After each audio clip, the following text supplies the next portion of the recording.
अब कभी यही काम करना पड़े, थोड़ा काम वही करना पड़े। कल हमें से थोड़ा खड़ा हो जाएगा, नृत्य कर लेगा तो इनका घुटना को दर्द बंद हो जाएगा। सही बात है नहीं? देखो इकले खड़ा करेंगे तो खड़ा होने भी नहीं नृत्य करो।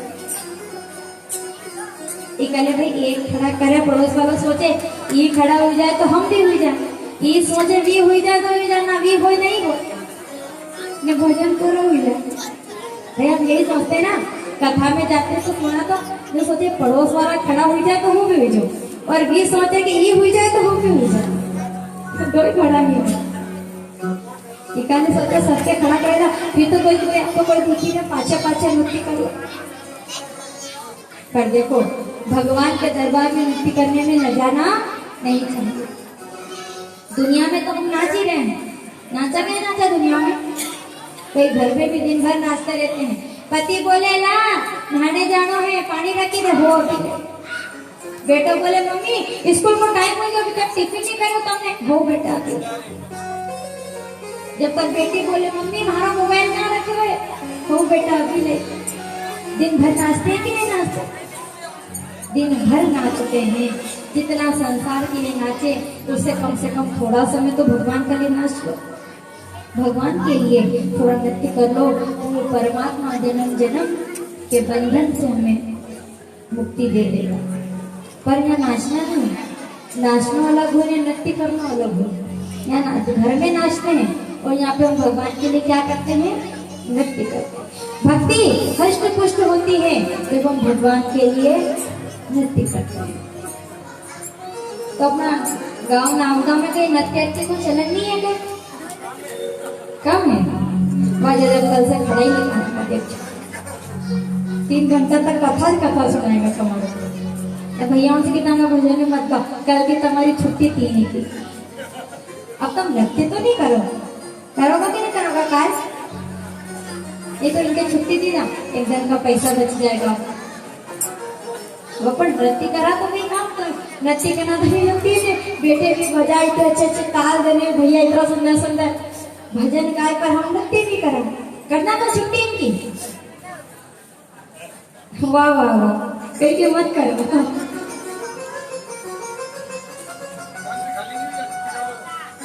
तो भगवान के लिए थोड़ा, संसार के लिए काम करते, थोड़ा भगवान के लिए भी हम करें।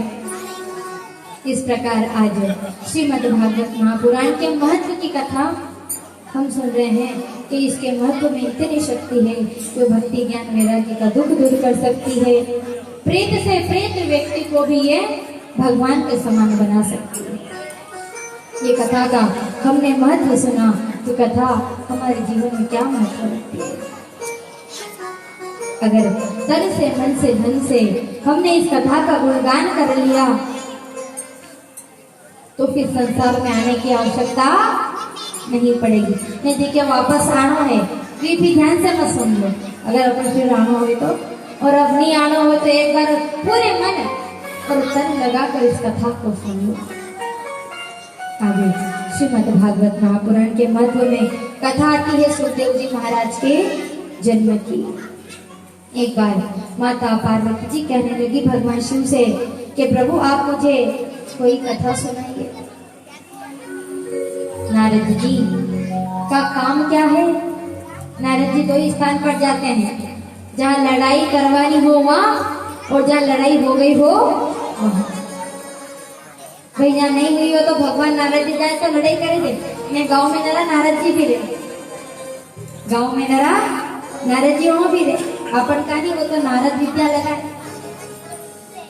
सब घर में लोग नहीं लड़ते हो तो वो नारद जी आने लड़ाई दे।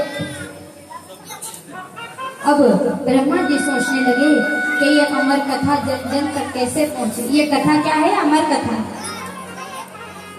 बोले जन जन तक कैसे पहुंचे? तो नारद जी भगवान शिव के पास गए। भगवान तो समाधि में बैठे हुए थे। माता पार्वती मिली, प्रणाम किया नारद जी को।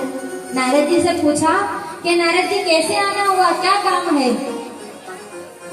तो नारद जी कहने लगे देखो देवी, वैसे तो कोई काम नहीं, पर आता संसार में प्रेम नहीं तो मैं कहीं आता जाता भी नहीं, क्योंकि जहाँ प्रेम हो वहां जाना अच्छा लगता, और जहाँ प्रेम हो वहां जाएंगे अपन नहीं जाए।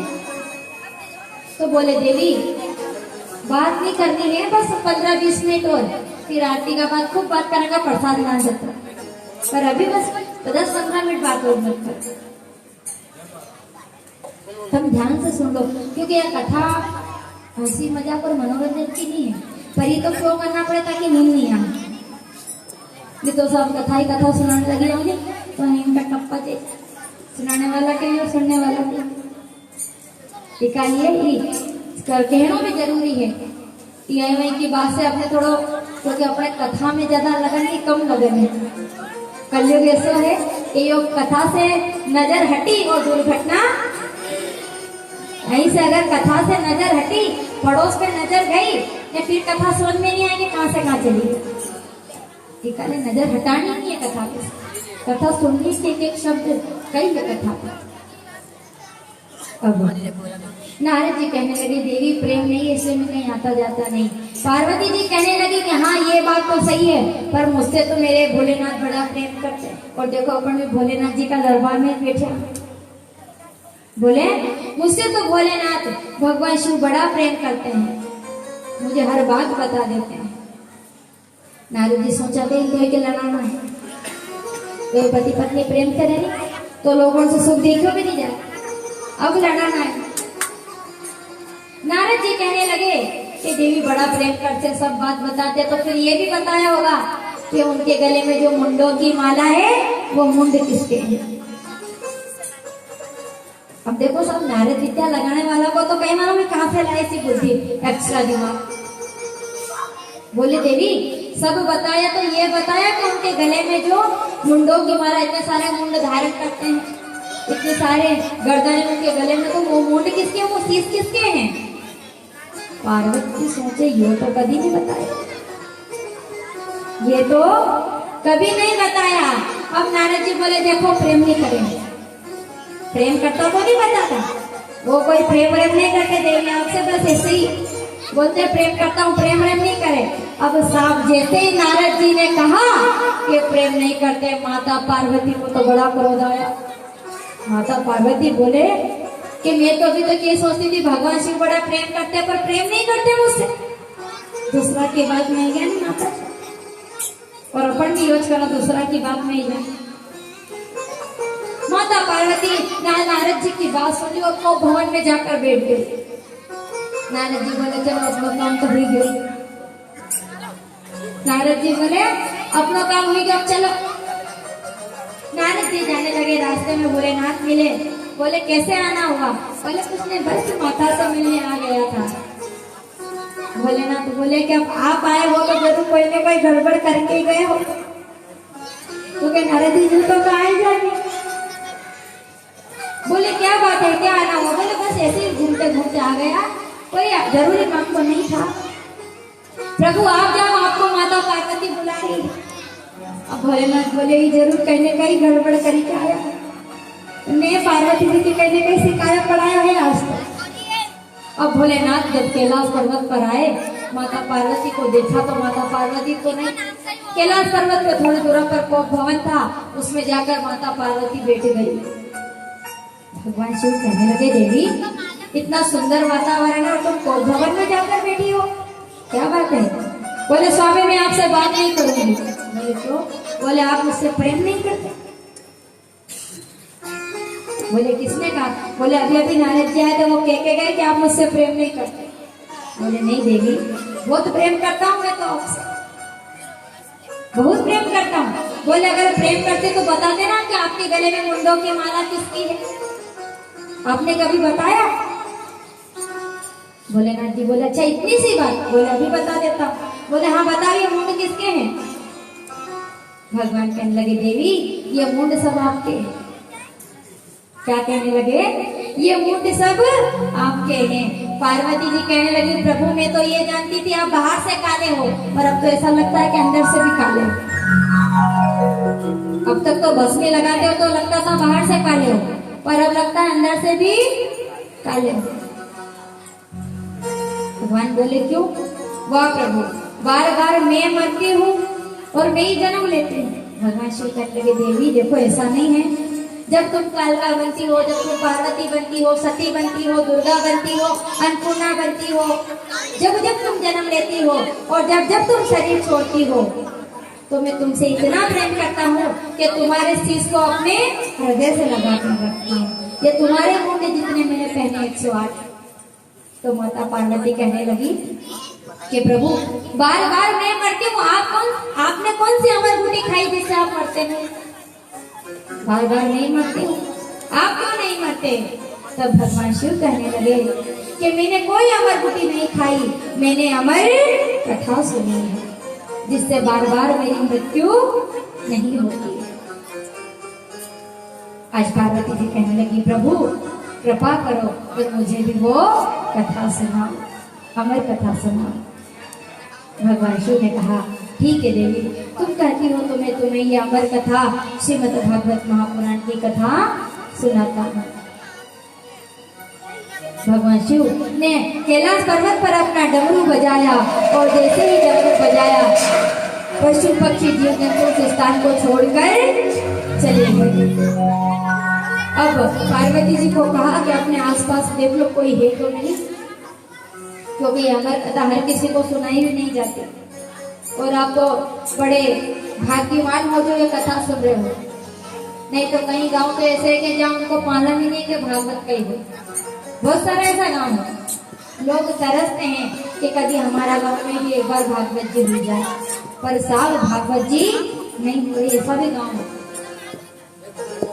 पार्वती जी ने चारों ओर देखा, कुछ दिखाई नहीं दिया। बोले प्रभु अब कथा सुनाओ, आसपास कोई नहीं। भगवान शिव ने कथा प्रारंभ की। कहा देवी मैं कथा कहते कहते समाधि में चला जाता हूँ, इसलिए तुम हुकारे देती रहो। समाधि में कहानी का हुकारा देते रहना तो मालूम पड़े अपने नींद ही जाए, मालूम नहीं पड़े कथा कहाँ से कहाँ चली गई। बोले देवी तुम हुकारे देती रहना। पार्वती जी बोले जी स्वामी मैं देती रहूंगी, आप कथा सुना। आज भगवान शिव सदाशिव देवों के देव भगवान महाकालेश्वर भगवान आज माता पार्वती को बड़े आनंद के साथ अमर कथा सुना रहे हैं। कथा प्रारंभ हुई, कथा के महत्व को बताया। अब माता पार्वती सुन रही, हाँ स्वामी जी स्वामी हुकारे देती जा रही है। पहले दिन की कथा सुनी, दूसरे दिन की कथा सुनी। ने कथा सुनते सुनते सुनते माता पार्वती तो निंद्रा रानी की गोद में सो गई। अब नींद आई जाए सब, और कथा निंद्रा रानी के वरदान है कि प्रभु मैं गा रहा हूँ, तो बोले तुम वहां रह जाओ मेरे भक्त कथा सुने। तुम जाकर उनके दिमाग में बैठ जाओ तो साहब कितनी अच्छी कथा हो, नींद आई जा आई जाए कि नहीं आई जाए। अब माता पार्वती भी सो गई। अब हुकारे हो गए बंद। पीछे भगवान शिव के पीछे एक अंडा पड़ा था, उसमें से एक शुभ का छोटा सा बालक प्रकट हुआ। अब देखो सब भगवान की लीला है, वो कैसे करे क्या करे वो तो ईश्वर ही जानते हैं। शुभ का बालक, तोते का छोटा सा बालक उस अंडे से प्रकट हुआ और सोचने लगा भाई अमर कथा मुझे सुननी है, क्योंकि मैं राधा रानी का शिष्य हूँ, राधा रानी ने मुझे कथा सुनने भेजा है। अब माता पार्वती के तो हुकारे हुए बंद। अब वो शुभ पीछे बैठकर जैसे सुना माता के मुख से जी स्वामी हाँ स्वामी, जी स्वामी हाँ स्वामी। भगवान शिव तो आंखें बंद करके कथा सुना रहे हैं और पीछे से वो शुभ का बालक बोल रहा है जी स्वामी हाँ स्वामी, जी स्वामी हाँ स्वामी।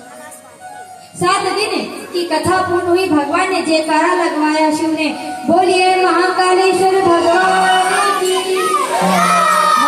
बिहारी लाल की।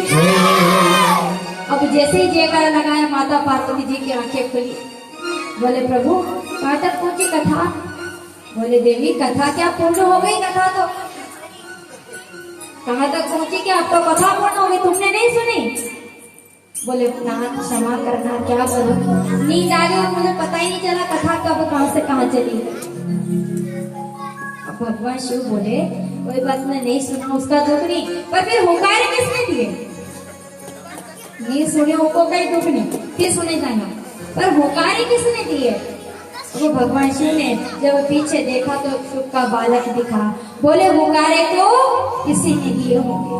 भगवान शिव को क्रोध आया, आज अपने हाथों में त्रिशूल लिया और कहा कि इसने मेरी अमर कथा को चोरी से सुना है, आज मैं इसका वध कर दूंगा। आज जैसे ही शिव के बालक ने सुना कि भगवान शिव क्रोध में आ गए हैं, त्रिशूल उठाया है क्रोध करने के लिए, मेरा वध करने के लिए, वो शुक का बालक कैलाश पर्वत को छोड़कर भागने लगा। अब जैसे जैसे आगे भागे साहब, पीछे पीछे भगवान शिव त्रिशूल लेके उस शुक के बालक के पीछे भगवान शिव दौड़ रहे हैं। अब साहब कोई राक्षस से खतरा हो तो भगवान की शरण में चली जाओ, जब भगवान से खतरा हो तो की शरण में जाओ। कोई राक्षस बचाए तो प्रभु आप लाल रखो, जब भगवान ही त्रिशूल लेने खड़ा हो जाए फिर कहीं कहाँ जाओ। अब शुक जी को कोई उपाय सोचा नहीं, ब्रह्म लोक में गए, इंद्र लोक में गए, गोलोक लोक में गए, पर कोई शरण देने वाला नहीं मिला। अब शुक आगे आगे दौड़ रहे, भगवान शिव पीछे पीछे त्रिशूल लेकर दौड़ रहे। दौड़ते दौड़ते आज सरस्वती नदी के किनारे व्यास जी महाराज का आश्रम बना हुआ था। उनकी पत्नी ने जैसे उकासी ली, मतलब अपन का बगासी, जैसे ही उकासी ली और उकासी ली, उस शुक के बालक ने तोते ने छोटा सा रूप बनाया और छोटा सा रूप बनाकर व्यास जी महाराज की पत्नी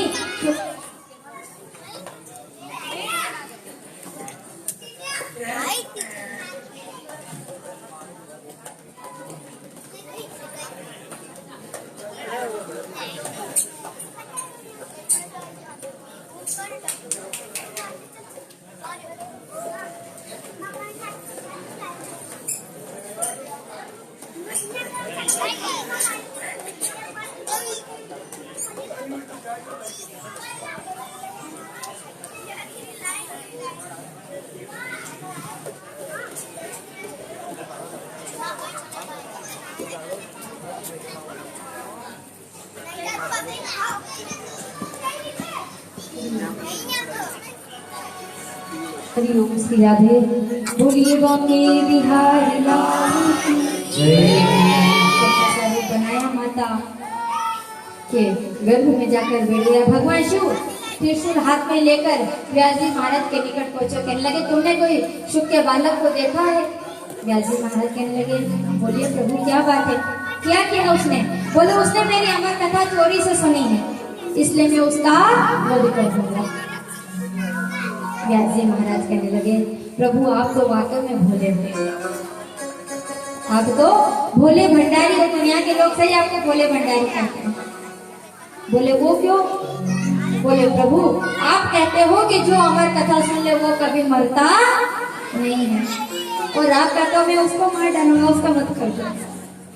पर भगवान शिव का क्रोध न उतरा, उन्होंने कहा अब ये 9 माह के बाद जब माँ के गर्भ से जन्म लेगा मैं इसका वध तो करूंगा। वहीं समाधि लगा कर बैठ गए। 9 माह पूर्ण हुए पर वो शुक का बालक माँ के गर्भ से बाहर नहीं आया। अब भगवान शिव को 9 माह 10 माह 11 माह 12 माह पूर्ण हो गया, वर्ष हो गया, पर वो बालक बाहर नहीं आया। भगवान शिव कहने लगे भाई मुझे अपने कैलाश पर्वत पर जाना है, पर मैं इस बालक से प्रसन्न हूँ, इसे मैं वरदान देता हूँ जब इसका जन्म होगा ये निर्गुण ब्रह्मा का उपासक होगा और संसार के लोगों तक जन जन तक ये अमर कथा का प्रचार प्रसार करेगा। वरदान सुखदेव जी महाराज को वरदान दिया और पूरे 12 वर्ष के बाद सुखदेव जी महाराज का माता के गर्भ से जन्म हुआ। बोले सुखदेव जी महाराज की जय। सुखदेव जी महाराज का जन्म हुआ। सुखदेव जी महाराज जन्म लेते हुए जन्म जैसे ही लिया और वन में चले गए। ये संसार के लोगों से मुझे कोई मतलब नहीं, मैं तो निर्गुण ब्रह्मा की पूजा करूंगा। व्यास जी महाराज कहने लगे अब मैंने ये सुंदर सुंदर ग्रंथ लिखे, इनका प्रचार कौन करेगा? तब व्यास जी महाराज ने अपने कुछ शिष्यों को भेजा। सुखदेव जी महाराज को भगवान की लीला के कुछ श्लोक सुनाए। श्लोक सुनकर सुखदेव जी महाराज घर आए और कहा पिताजी मैं भी ऐसी कथा सुनना चाहता हूँ, भगवान की लीला सुनना चाहता हूँ। सुखदेव जी महाराज ने अपने पिता व्यास जी महाराज से श्रीमद् भागवत महापुराण ये कथा 12 स्कंदों और 18,000 श्लोकों से बनी है। कितने श्लोकों से? कल पूछा था वापस। 18,000 श्लोकों से बनी है और इस कथा में 12 स्कंद है। 12 स्कंद की कथा आज सुखदेव जी महाराज ने अपने पिता से श्रवण की और सुखदेव जी महाराज ने जैसे ही कथा को श्रवण किया बड़ा आनंद हुआ कि निर्गुण ब्रह्मा से तो सगुण ब्रह्मा श्रेष्ठ है। आज कथा सुनी, हमारी कथा अब विराम की ओर है। आज की कथा में हमने भक्ति ज्ञान वैराग्य की कथा सुनी कि किस प्रकार दुख दूर हुआ। धुंधकारी की कथा सुनी कि धुंधकारी प्रेत था, पर भगवान की कथा सुनी तो भक्त बन गया। हे प्रभु, आपसे भी निवेदन है हम आपकी अमर कथा सुने और हम भी अमर हो जाएं। बार बार इस जन्म मृत्यु के चक्र से हम छूट जाएं। अंत में सुखदेव जी महाराज के जन्म की कथा सुनी और कल हम महाभारत के कुछ प्रसंगों की कथा सुनेंगे कि द्रौपदी की किस प्रकार भगवान ने सहायता की, कुंती माता ने क्या वरदान मांगा और भीष्म पितामह ने जब प्राण त्यागे उसके पहले भगवान से क्या प्रार्थना। आरती की तैयारी कर लीजिए जो आज के यजमान है। हरिओम, श्री राधे। देखिए, यह कथा में कल के जो प्रसाद है वो श्रीमान मोहनलाल जी पटेल साहब सवर्ण वाले, उनकी तरफ से यह भगवान की कथा में प्रसाद का वितरण किया जाएगा। भगवान बांके बिहारी लाल उस सज्जन की सभी मनोकामना को पूर्ण करें और अपना आशीर्वाद बनाए रखें।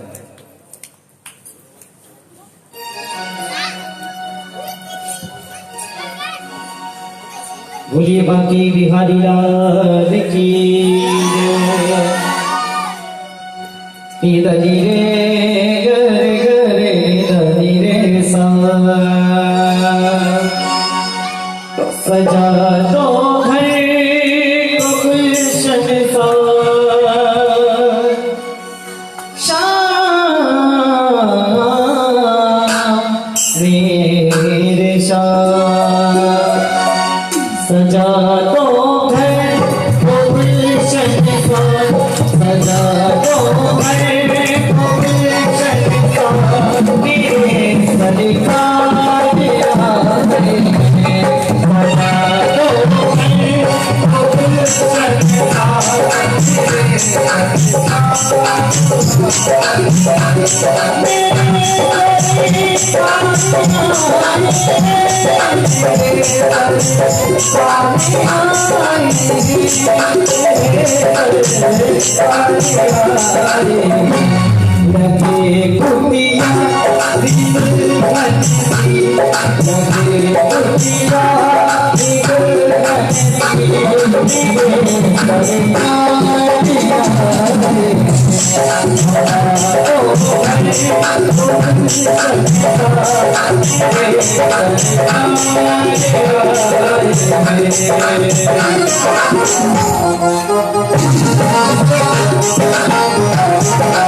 हुई रोशन मेरी गलियां, हुई रोशन मेरी गलियां,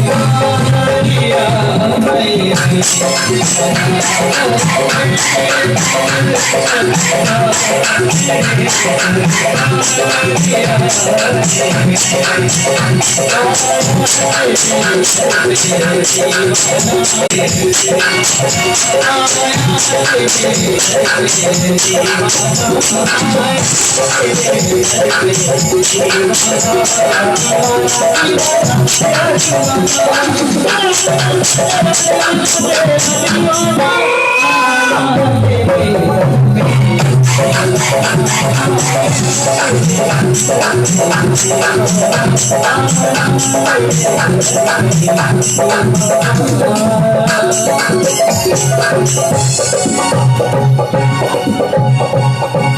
बाकी बिहारी लाल की जय।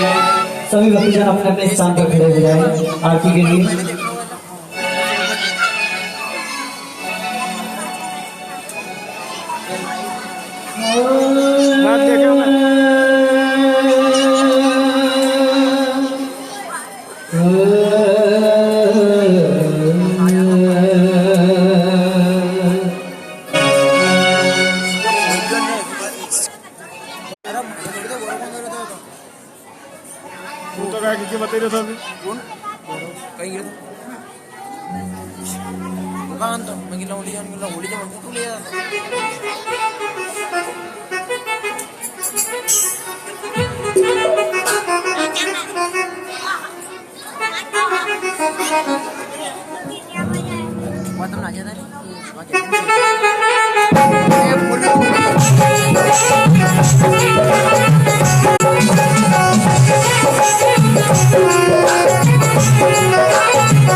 ये बिहारी मोरे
चरणों से नीचे